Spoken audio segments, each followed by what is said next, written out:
Well, we've been talking about Florida. Arizona important as well. The vote tally continues this morning in that Senate race. Democrat Kyrsten Sinema now with a slight lead over Republican Martha McSally, but there are still about 264,000 ballots that have yet to be counted. The GOP filing and settling a lawsuit this week, making sure all Arizona counties verify mail-in ballots, guaranteeing, they say, that every vote is counted. Here to weigh in, election law attorney and former Maricopa County prosecutor Tim La Sota. Good morning, Tim. Good morning. Thanks for having me. It's great to have you. Let's start with something which seems like a lot of people are waking up in our audience and saying, how in the world are there still 264,000 ballots that have not been counted days after the election? Well, it's always a question here in Arizona after a close election, why it takes so long. The reason is mail-in ballots. Every single signature on the mail-in ballot has to be compared to the voter's signature on file with the county recorder to verify that that voter did, in fact, cast that ballot.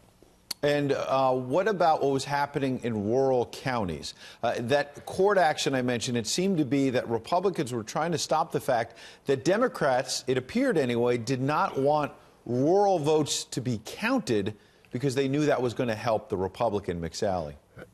Yes, absolutely. In the two most populous counties that voted for Sinema, those counties were giving voters over 8 days, essentially, to come back and verify that it was, in fact, their signature. If the county recorder had a question and there was a possibility their vote would not count. The other counties have not done that traditionally. The Republican Party filed a lawsuit and said they should, and the Democrats intervened and said no, those votes should not be counted. Well, I thought the Democrats have the chant of every vote should count. So it's every vote that it should count that may help them in this Senate battle? Yeah. Every vote in an area that tends to vote Democrat should be counted, and other votes should be discarded. I think this laid bare they are not concerned with counting votes. They're concerned with counting their votes. All right. Talk to me about something that is going to be of great interest to our audience. So one of the election officials involved in overseeing the Senate race, I understand, was involved in representing the ringleader in the Fast and Furious scandal that we know so much about. Could that possibly be true? Yes. Well, Adrian Fontes, I mean, he was sort of a garden variety criminal defense lawyer. He saw an opportunity to run. He's always been very partisan. He participated in an anti-Trump rally right after the president got inaugurated and actually spoke at it. So, and unfortunately, Mr. Fontes has shown in the past that sort of the legal requirements should not be an impediment to his ultimate goal of getting more people on the registration rolls.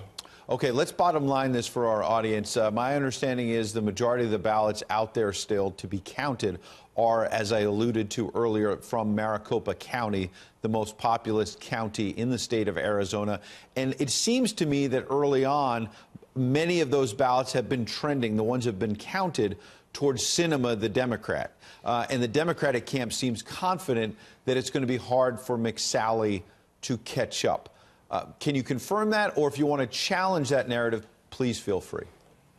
Well, the thing about it is Maricopa County, when the votes were counted on Election Day, it was very narrow. I think Sinema had about an 8,000 vote margin, and that's about 1%. So since what we call in Arizona, the late early ballots have been tallied up, Sinema has had a much larger advantage. And I think that trend is going to be difficult to hold for Sinema. So I think just if you do the math, I think there are probably more McSally votes out there because Sinema has piled up an advantage that is not consistent with voting on Election Day and the early ballots. Well, Tim La Sota. Yeah, I mean, we'll have to see. We'll have to see how the votes are counted, but we appreciate it.